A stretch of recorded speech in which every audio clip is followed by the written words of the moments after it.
फिर आगे फिर पढ़ते कण्व वंश। शुंग वंश, शुंग वंश का संस्थापक कौन था? पुष्यमित्र शुंग। मेरे साथ साथ रिवाज करते चलना और आपको बहुत इससे हेल्पफुल होगा। पुष्यमित्र शुंग किस वंश का संस्थापक है? शुंग वंश का। पुष्यमित्र शुंग ने किसकी हत्या कर दी? किसकी? बृहदत्त की हत्या कर दी। बृहदत्त मौर्य वंश का अंतिम शासक था। पुष्यमित्र क्या था? एक ब्राह्मण था और ये वैष्णव धर्मावलंबी था। क्या था ये? वैष्णव धर्मावलंबी था। अब ये राजा वैष्णव धर्मावलंबी हो गया, इसके शासनकाल में क्या हुआ? यवनों का आक्रमण हुआ, तो यवनों का दमन किया किसने? पुष्यमित्र शुंग ने। और इस उपलक्ष्य में क्या हुआ? 2 अश्वमेध यज्ञ कराए और इसने क्या किया? सांची और बरहूत स्तूप के क्या किया? अलंकरण कराया। क्या कराया? अलंकरण। पुष्यमित्र के दरबार में कौन रहते थे? पतंजलि रहते थे। कौन? पतंजलि। और पतंजलि ने कौन सा ग्रंथ लिखा? महाभाष्य ग्रंथ लिखा। एक थे, आपने सुना होगा किसका नाम? चरक। तो चरक ने क्या लिखा? एक चरक संहिता लिखी। और चरक क्या थे? एक राजवैद्य थे।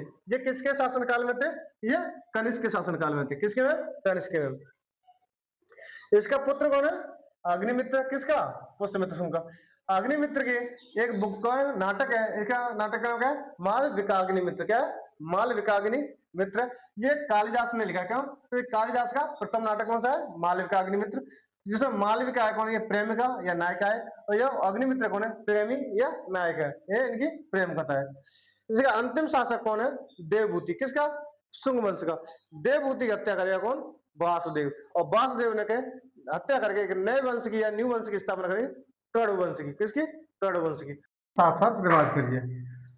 तो गौतमीपुत्र सतकर्णी सबसे शक्तिशाली शासक था सातवाहन वंश का। इसकी माता का नाम क्या था? गौतमी वल्लभी। क्या नाम था? गौतमी वल्लभी था। इसने क्या किया?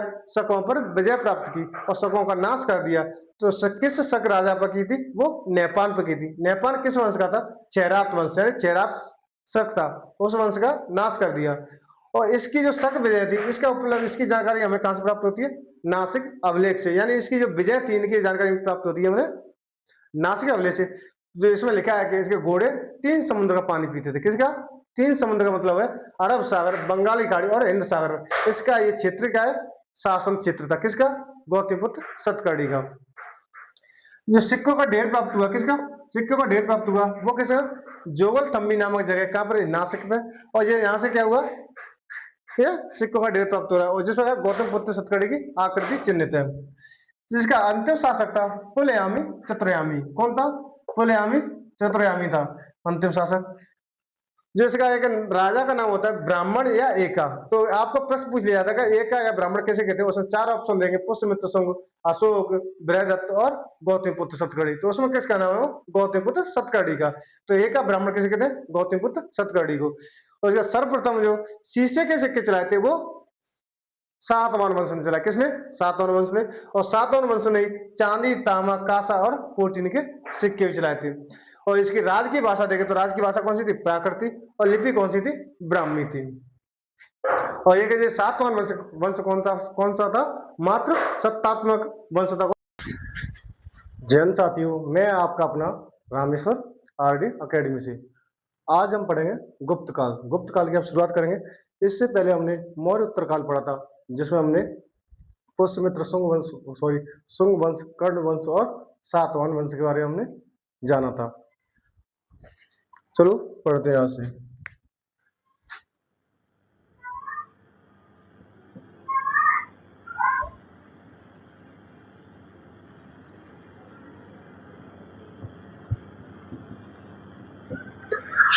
तो गुप्त काल, जैसे आपने पढ़ा था मौर्य काल, ऐसे ही एक गुप्त काल था।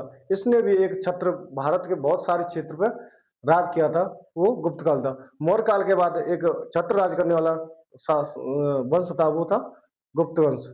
और जो मौर्य काल के बाद जो मौर्योत्तर काल में आए तो वो क्या? तितर बितर हो गए और राजा क्षेत्रीय राजाओं में बट गए थे और राज करने लगे। और फिर इसमें आगे क्या? गुप्त काल में फिर से कोई राजा और योद्धा राजा उत्पन्न होंगे और वो फिर से पूरे छत्र पर राज करेंगे। तो हम इसके बाद बात कर लेते हैं गुप्त काल की। तो गुप्त काल यानी गुप्त वंश।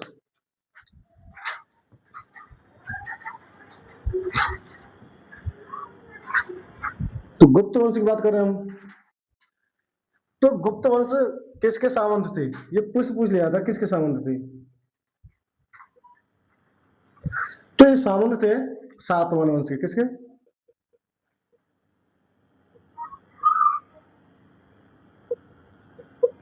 सातवाहन के उसके सामंत थे। तो वहां से गुप्त वंश स्टार्ट हुआ। तो गुप्त वंश इनके संस्थापक की बात करें, किसकी?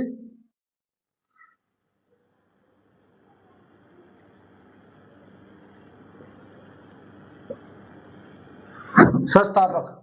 तो संस्थापक है श्रीगुप्त। कौन है?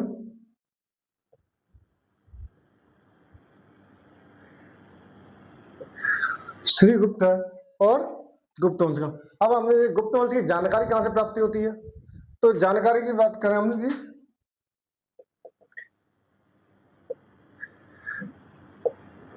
तो जानकारी है, एक अभिलेख है प्रभावती अभिलेख। कौन है?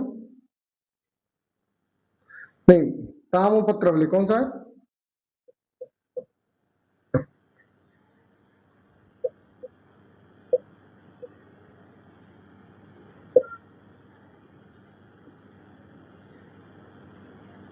ताम्रपत्र अभिलेख। जो ताम्रपत्र अभिलेख है ये कहां पर है? पूना में, पुणे में। और ताम्रपत्र अभिलेख ये किसका अभिलेख है? ये है प्रभावती गुप्ता का।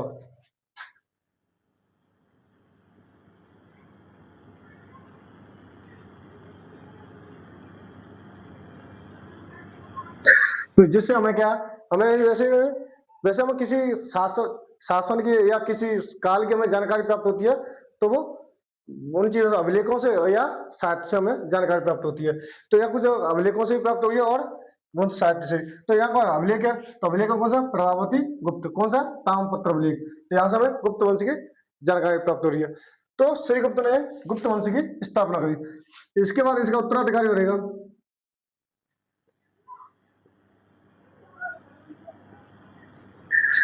उत्तराधिकारी है घटोत्कच। कौन है? घटोत्कच। तो घटोत्कच होना, तो घटोत्कच कुछ कुछ समय के लिए बना था। तो ये भी इतना प्रभाव नहीं डाल पाए राज पे, और ना राज्य को, शासन के क्षेत्र को बढ़ा पाए। इसके बाद आएगा चंद्रगुप्त प्रथम।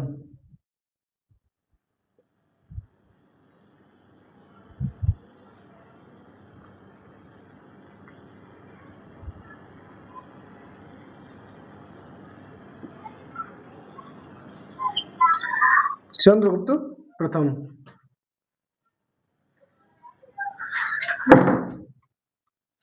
चंद्रगुप्त प्रथम गद्दी बैठा है। ये गद्दी बैठा है 319 ईस्वी। कितने?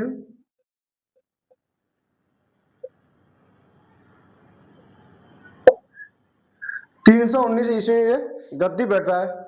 और गद्दी पे बैठने के बाद 319 से क्या जाता है? गुप्त संवत कैलेंडर जारी करता है। क्या करता है ये?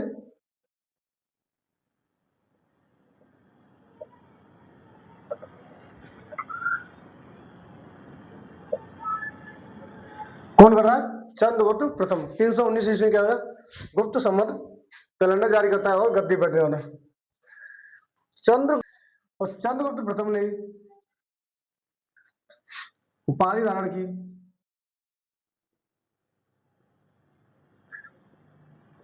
महाधिराज की उपाधि।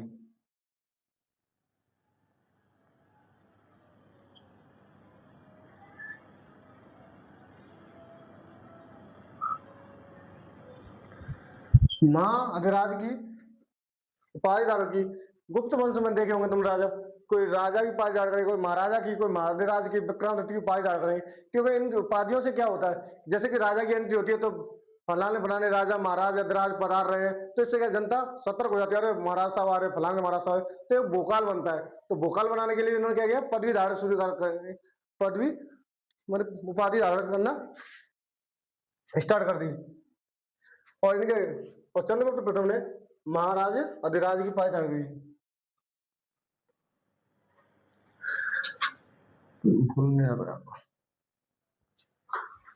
इसकी पत्नी का नाम सुने? तो पत्नी का नाम था कुमार देवी। क्या नाम था? कुमार देवी थी एक पत्नी, और जो लिच्छवी नरेश की, किसकी?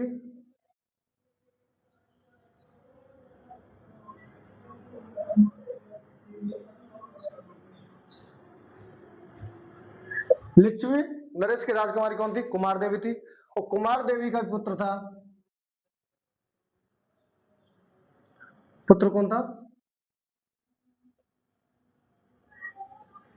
समुद्रगुप्त।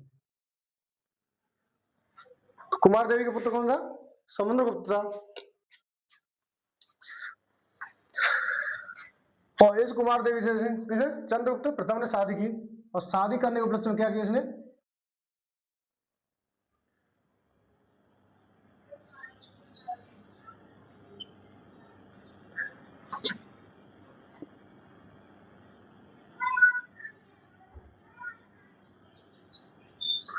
स्वर्ण मुद्राएं,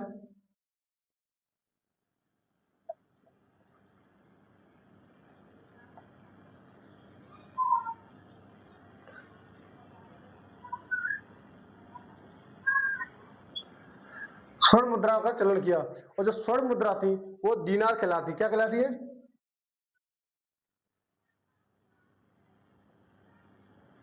दीनार कहलाती।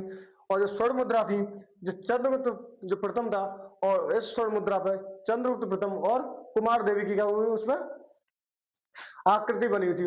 और एक में एक तरफ थे उसमें लिच्छवी नाम लिखा हुआ था। क्या नाम था? लिच्छवी, या लिच्छवी नरेश के, लिच्छवी राजकुमारी। उसमें क्या था? दीनार पे चित्र बने हुए थे, किसके? राजा और रानी के।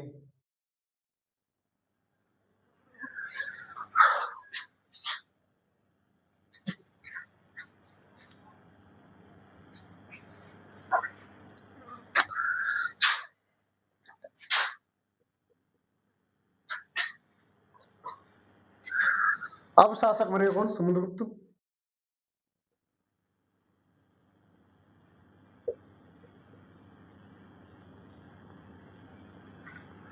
समुद्रगुप्त कौन बनेगा? समुद्रगुप्त। चंद्रगुप्त, वो समुद्रगुप्त। समुद्रगुप्त एक ऐसा शासक था, ये क्या है? शक्ति, सबसे शक्तिशाली राजा।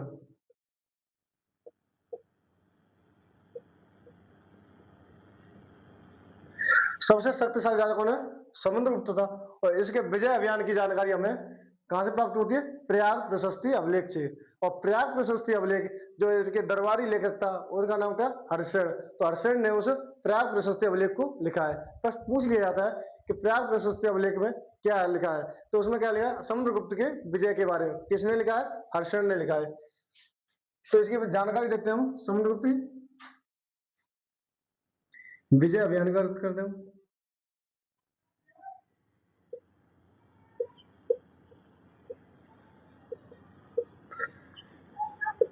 तो विजय अभियान कहां से प्राप्त जानकारी हो रही है? प्रयाग प्रशस्ति अभिलेख।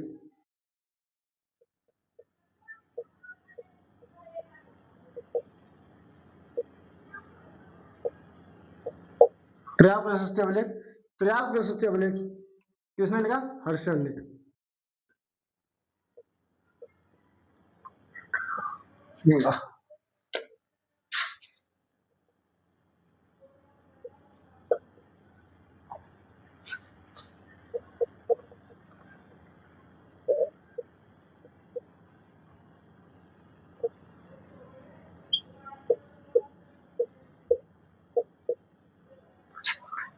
हर्षण कौन था?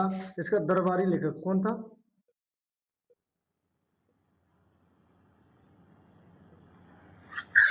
समुद्रगुप्त की उपाधियों की बात करें,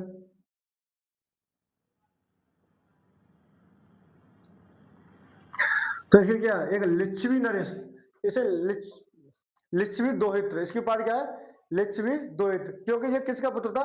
कुमार देवी। कुमार देवी किस लिच्छवी नरेश की राजकुमारी थी। तो ये क्या है? इसका नाम, एक नाम पड़ता है लिच्छवी दोहित्र। तो एक उपाधि कौन सी है?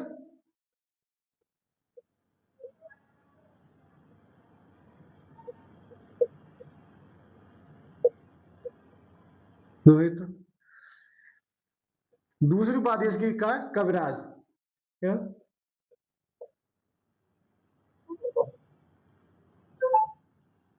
क्योंकि जो समुद्रगुप्त है, जो इसकी जो मुद्रा थी, तो मुद्रा पे बीड़ा बजाते हुए एक राजा का चित्र है जो बीड़ा बजाता हुआ। तो इससे इससे ये जानकारी ऐसे इससे पता, तो ये जो समुद्रगुप्त है, तो समुद्रगुप्त क्या है, इसकी उपाधि क्या है, कविराज है। कविराज क्या, क्योंकि समुद्रगुप्त के जो सिक्के थे, और जो उस सिक्कों में क्या है, एक राजा की आकृति है जो बीड़ा बजाते हुए, तो इससे हमें क्या जानकारी होती है। तो इससे होता है कि समुद्रगुप्त संगीत का प्रेमी था, तो इसकी उपाधि कौन सी है, कविराज है।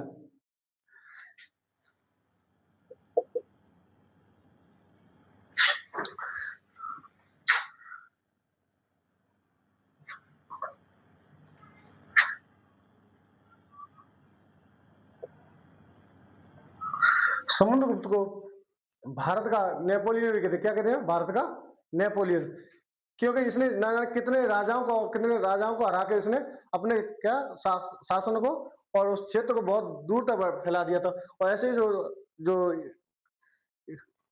इटली का जो नेपोलियन था, तो उसने भी बहुत सारे युद्ध जीते। तो इसलिए एक लेखक है जो विदेशी, इसका नाम है विंसेंट आर्थर।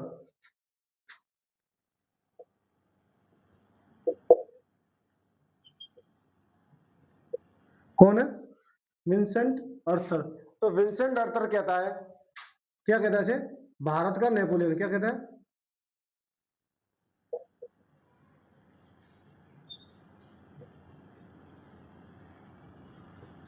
प्रश्न पूछ दिया था भारत का नेपोलियन किसे कहते हैं, तो वो समुद्रगुप्त को कहते हैं। इसके दो पुत्र थे, किसके, समुद्रगुप्त के।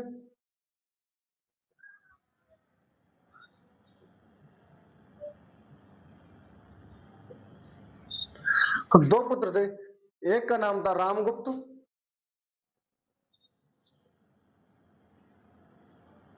और दूसरे का नाम था चंद्रगुप्त।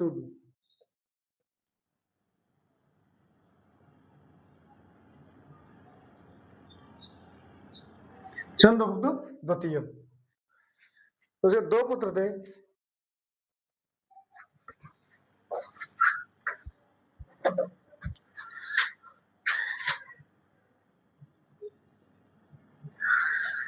इसी के समकालीन, किसके, समुद्रगुप्त के समकालीन ही जो श्रीलंका का एक राजा था, किसका नाम था, मेघवर्मन। क्या नाम था, मेघवर्मन था। तो मेघवर्मन ने समुद्रगुप्त से आज्ञा मांगी। आज्ञा ये मांगी कि जो बोध गया में बौद्ध मंदिर बनाने के लिए किससे आज्ञा मांग रहा है, समुद्रगुप्त से। कौन मांग रहा है, श्रीलंका का शासक था मेघवर्मन। तो इसके समकालीन का श्रीलंका, श्रीलंका राजा कौन है, मेघवर्मन। कौन नाम है, मेघवर्मन।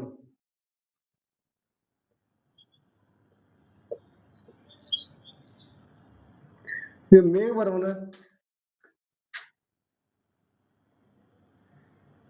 मेघवर्मन क्या हो जाएगा, दूध भेजेगा। क्या भेजेगा, दूध। और दूध किसी दरबार में, समुद्रगुप्त के में, किसके में, समुद्रगुप्त के। और समुद्रगुप्त किस लिए भेज रहा है, ये बोध गया में, कहां पर,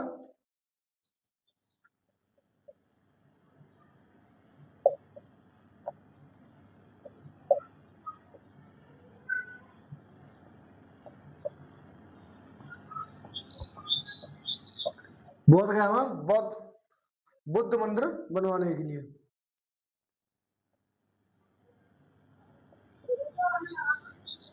बौद्ध मंदिर निर्माण के लिए आज्ञा लेने के लिए भेजा। तो प्रश्न पूछ लिया जाता है, समुद्रगुप्त के दरबार में किसने भेजा था, मेघवर्मन ने क्या भेजा, दूत भेजा। और किसने भेजा था, बौद्ध मंदिर बनवाने के लिए। और बौद्ध मंदिर बनवाने के लिए कहां पर भेजा था, बौद्ध गया। प्रश्न पूछ लिया था कहां पर भेजा था, बौद्ध गया में मंदिर बनवाने के लिए। इसके दो पुत्र हुए, रामगुप्त और चंद्रगुप्त। अब कौन सा शासक कौन बनेगा, रामगुप्त बनेगा। और इसके बाद कौन, चंद्रगुप्त। रामगुप्त कुछ समय के लिए शासन करेगा, फिर क्या करेगा आपका चंद्रगुप्त द्वितीय। एक बार हम फिर से रिवीजन कर लेते हैं गुप्त काल को। तो गुप्त वंश का है, गुप्त किसे सामंत थे, सातवाहन वंश थे। कौन से, सातवाहन वंश। तो जो गुप्त काल है और जो गुप्त वंश है, ये क्या, प्रजातंत्र, राजतंत्र था, प्रजातंत्र। ये था राजतंत्र। क्या था,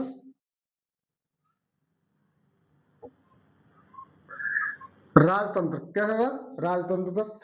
गुप्त वंश के बारे में एक और जानकारी प्राप्त, प्रश्न पूछ लिया जाता है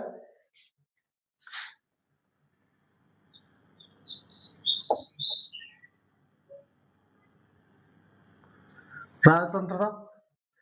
और जो गुप्त वंश था ये अपने आप क्या स्वर्ण काल कहा जाता है। किसको? स्वर्ण काल को। स्वर्ण काल इसलिए क्यों कहा जाता है गुप्त काल को? इसलिए कहते हैं क्योंकि इस गुप्त वंश के काल में ही कला और साहित्य और विज्ञान तकनीकी दृष्टि से देखें तो इसे क्या है अपने चरम उत्कर्ष में था। इस वंश में क्या विज्ञान कला साहित्य बहुत सारे इस वंश में क्या हुए, बहुत बहुत इस काल में गुप्त काल में बहुत सारे क्या कवि और लेखक आए और बहुत सारी बुकें लिखी गई और बहुत सारे मंदिर लिखे गए। और इसी के काल में क्या वैज्ञानिक और तकनीक का भी विकास हुआ। जैसे तो आर्यभट्ट आएंगे, बराह मिहिर आएंगे, उनके बारे में जानकारी के गुप्त काल में ही ये सब चीज घटना घटित हुई थी। तो इसीलिए क्या कहते हैं इसको, क्या कहते हैं स्वर्ण युग काल। किसे कहते हैं? गुप्त काल को स्वर्ण युग काल कहते हैं।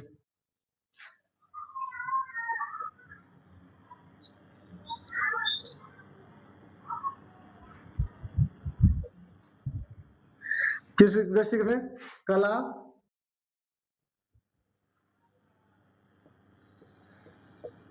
एवं साहित्य और वैज्ञानिक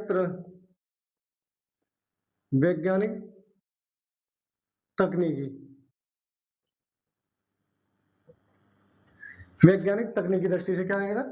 कला साहित्य और वैज्ञानिक तकनीकी दृष्टि से क्या कहते हैं? ये स्वर्ण युग का काल कहते हैं। प्रश्न पूछ लिया जाता है कि गुप्त काल को स्वर्ण युग का काल क्यों कहते हैं? कला और साहित्य के काल की वजह से। तो एक बार हम फिर से रिवाइज करते हैं। गुप्त काल, तो गुप्त काल में गुप्त वंश राजतंत्र था। राजतंत्र मतलब वंशानुगत, राजा पुत्र राजा। तो गुप्त काल में गुप्त वंश राजतंत्र था और ये वंशानुगत था। और इसका ये किसके सामंत थे? सातवाहन वंश के सामंत थे। इसका जो संस्थापक था श्रीगुप्त। कौन था? श्रीगुप्त था। और हमें जानकारी कहां से प्राप्त होती है? ताम्रपत्र अभिलेख से। कहां से प्राप्त हो रही है? ताम्रपत्र अभिलेख हमारे पुणे में। और ये कौन सी किसका? प्रभावती गुप्ता का। किसका? प्रभावती गुप्ता का ताम्रपत्र अभिलेख है। इसके उत्तराधिकारी बात करें तो श्रीगुप्त का उत्तराधिकारी था घटोत्कच। तो उसने कुछ शासन किया, शासन का। इसके बाद आता है कौन? चंद्रगुप्त प्रथम। चंद्रगुप्त प्रथम 319 ईस्वी का राजा बनता है और ये गुप्त संवत कैलेंडर जारी करता है। प्रश्न पूछ लिया जाता है गुप्त संवत कैलेंडर कब जारी किया जाता है? तो 319 ईस्वी। मैंने इससे पहले आपको कनिष्क के शासनकाल में पढ़ा था। कौन सा कैलेंडर जारी हुआ था? शक संवत। तो शक संवत कब स्टार्ट हुआ था? 78 ईस्वी में, जब कनिष्क राजा बना हुआ था।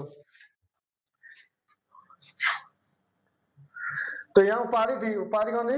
महाधिराज की उपाधि किसने धारण करी? चंद्रगुप्त प्रथम ने।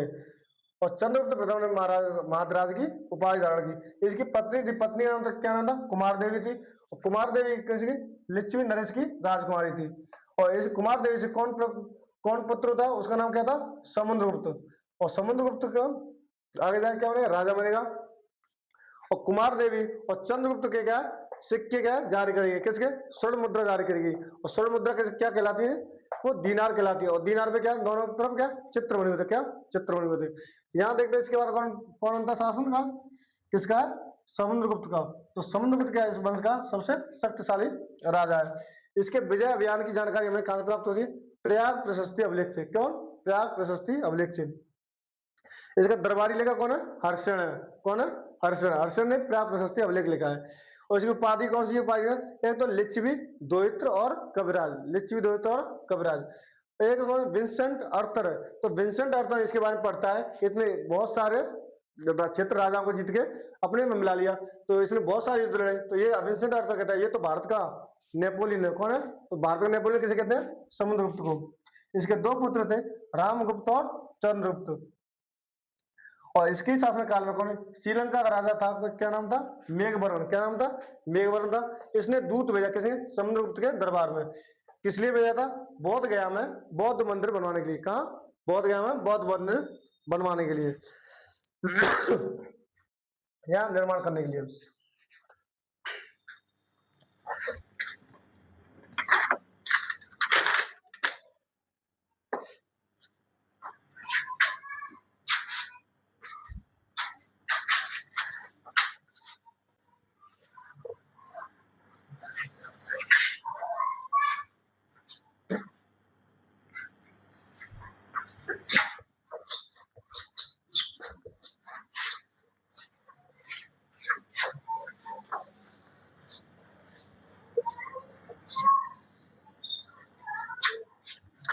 तो रामगुप्त कुछ समय तक रहेगा, कौन रहेगा?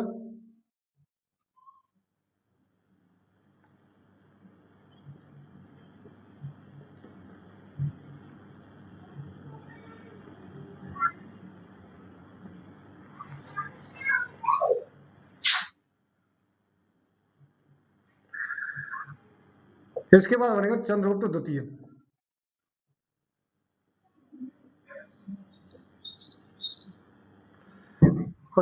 चंद्रगुप्त द्वितीय बनेगा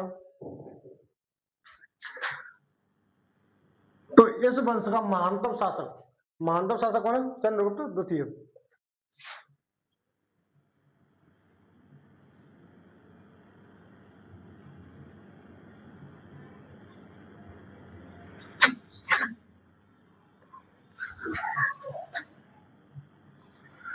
तो चंद्रगुप्त द्वितीय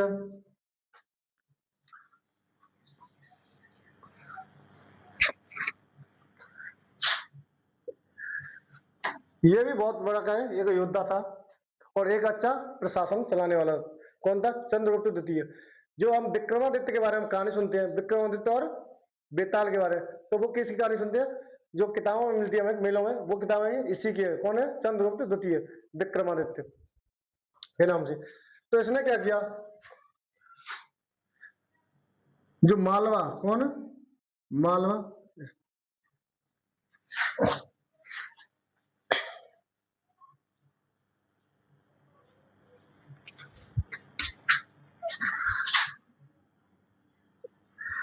चंद्रगुप्त द्वितीय को उपाधि देख लेते हैं, कौन सी उपाधि? परम भागवत,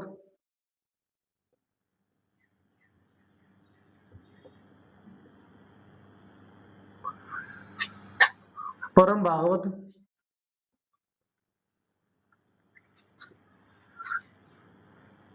और विक्रमादित्य।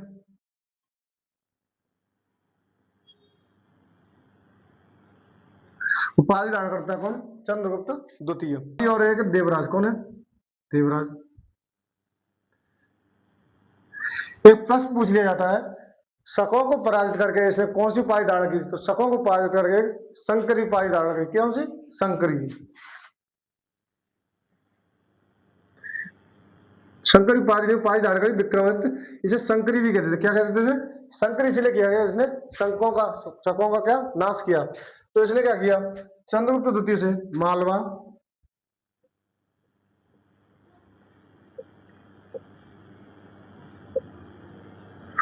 तो गुजरात के शकों से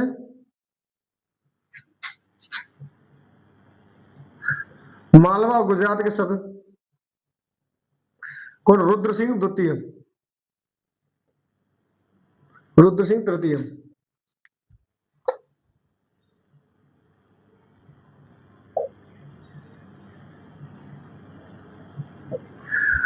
रुद्र सिंह तृतीय को हरा के इसने क्या किया? विक्रमादित्य की उपाधि धारण कर ली। किसे? ये हरा के। और जो शकों का जो शासन क्षेत्र था, शकों का जो राज्य था, वो अपने चंद्रगुप्त की एक पत्नी थी, पत्नी नाम नागवंश की थी। कौन थी? और नागवंश की इसका नाम था कुबेर नागा। क्या नाम था?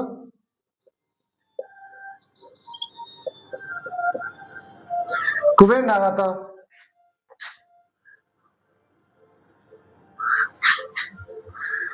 और इसी से क्या होगा? ये इनकी पुत्री हुई किसी चंद्रगुप्त की। किस? कुबेर नागा से। उसका नाम था प्रभावती गुप्ता। क्या नाम था? प्रभावती गुप्ता। जो प्रभावती गुप्ता, इसका एक अभिलेख था। कौन सा? नासिक अभिलेख। कौन? सॉरी, नासिक अभिलेख नहीं, कौन सा?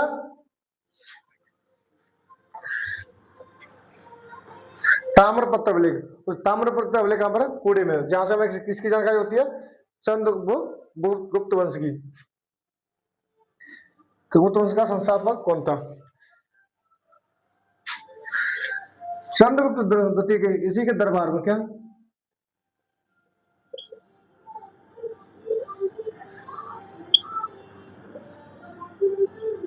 नवरत्न दरबार में रहते थे। कितने? नवरत्न। क्यों जो चंद्रगुप्त द्वितीय इसी के दरबार में जो हम प्रश्न मिलता है कि जो गुप्त वंश के नवरत्न के किसके दरबार में रहते थे, तो नवरत्न किसके दरबार में रहते, वो चंद्रगुप्त द्वितीय के।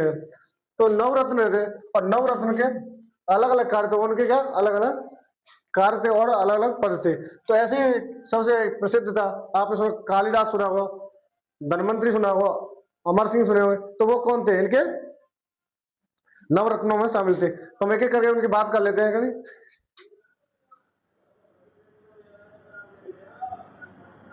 कालिदास, तो कालिदास किसके द्वारा, चंद्रगुप्त द्वितीय के दरबार रहते थे। तो ये कौन थे, ये साहित्यकार थे, कौन थे,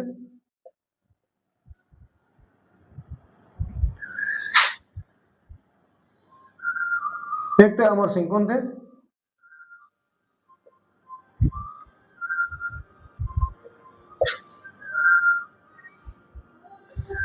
अमर सिंह।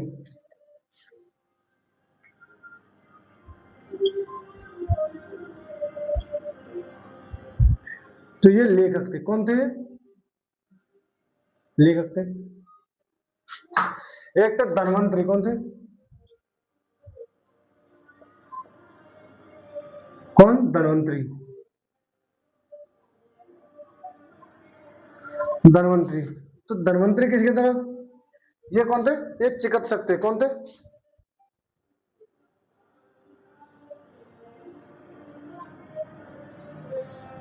वैद्य थे, राजवैद्य थे।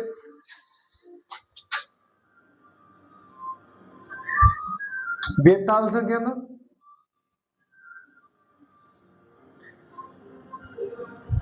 तो बेताल कौन थे, जादूगर थे।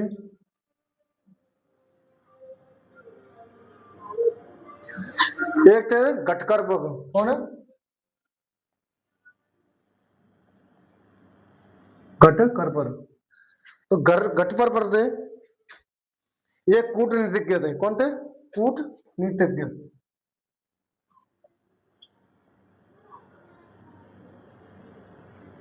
कूटनीतिज्ञ, कूटनीतिज्ञ। गटकर पर कौन थे, कूटनीतिज्ञ थे। इधर लिखते हो, भाग बचे दो, दो तीन पांच, एक और बचे। एक थे शकु, कौन थे, शंकु,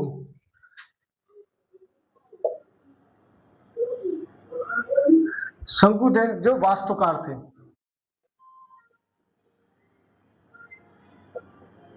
कौन थे, वास्तुकार थे।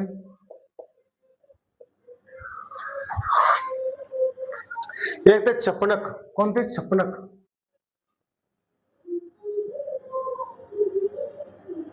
और चपनक का कार्य था वो ज्योतिषी थे, कौन थे, ज्योतिष थे।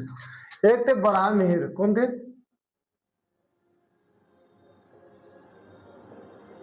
बराह मिहिर। तो बराह मिहिर थे, तो ये थे खगोल विज्ञान को, खगोल विद,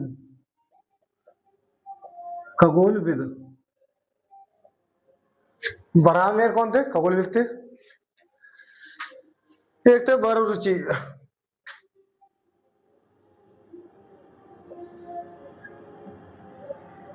ये व्याकरण, कौन थे,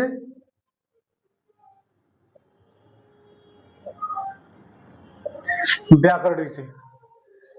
तो चंद्रगुप्त द्वितीय के दरबार में कितने नवरत्न रहते थे, कौन से नवरत्न, हम एक बार फिर से रिवाज कर लेते हैं। रामगुप्त के बाद कौन है, चंद्रगुप्त था, और चंद्रगुप्त इस वंश का महानतम शासक है, कौन है, चंद्रगुप्त द्वितीय। इसकी उपाधि क्या है, परम भागवत, विक्रमादित्य और देवराज। तो किसकी उपाधि है, चंद्रगुप्त द्वितीय की। इसने क्या किया, मालवा और गुजरात के शक कौन, जो रुद्र सिंह थर्ड को हरा दिया और उनके जो साम्राज्य को अपने राज्य में ला लिया, और जो शक विजय के उपलक्ष्य में इन्होंने क्या, किसकी उपाधि धारण कर ली, विक्रमादित्य की। विक्रमादित्य उपाधि धारण कब की थी ने, जो शकों को हरा करके। और इनका एक अलग नाम मिलता है, शंकरी। इनकी पत्नी किस वंश की थी, नाग वंश की कुबेर नागा थी, कौन थी, कुबेर नागा थी। और इनकी एक पुत्री थी, कौन, प्रभावती गुप्ता। और इनका एक अभिलेख है, कौन सा अभिलेख, तामपुत्र अभिलेख, कौन सा,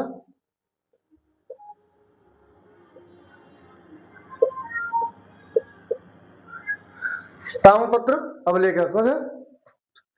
इन्होंने नवरत्न की बात करेंगे। चंद्रगुप्त द्वितीय के दरबार में नवरत्न रहते और नवरत्नों का अलग अलग कार्य था। जैसे आपने सुना कालिदास, कालिदास कौन थे? साहित्यकार थे। इनकी बहुत सारी किताबें, मेघदूत है, कुमार संभव है, ऋतु संहार, ऐसे बहुत सारी किताब लिखी है। ये अमर सिंह है, अमर सिंह का नाम क्या क्या क्या काम था? लेखक थे। इन्होंने अमर कोश लिखे। और ये कौन है? धनवंतरी। धनवंतरी कौन है? चिकित्सक है। कौन है? चिकित्सक है।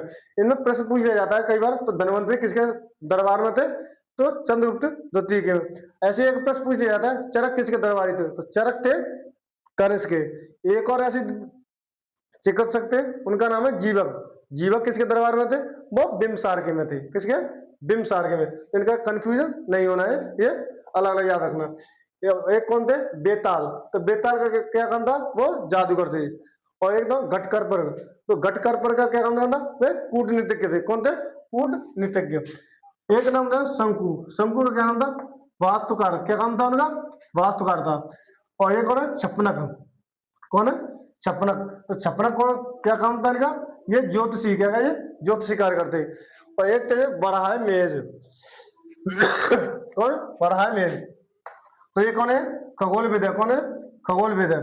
और ये कौन है? वर रुचि। वर रुचि का क्या काम था? व्याकरणीय। इससे हम आगे वाली क्लास में पढ़ेंगे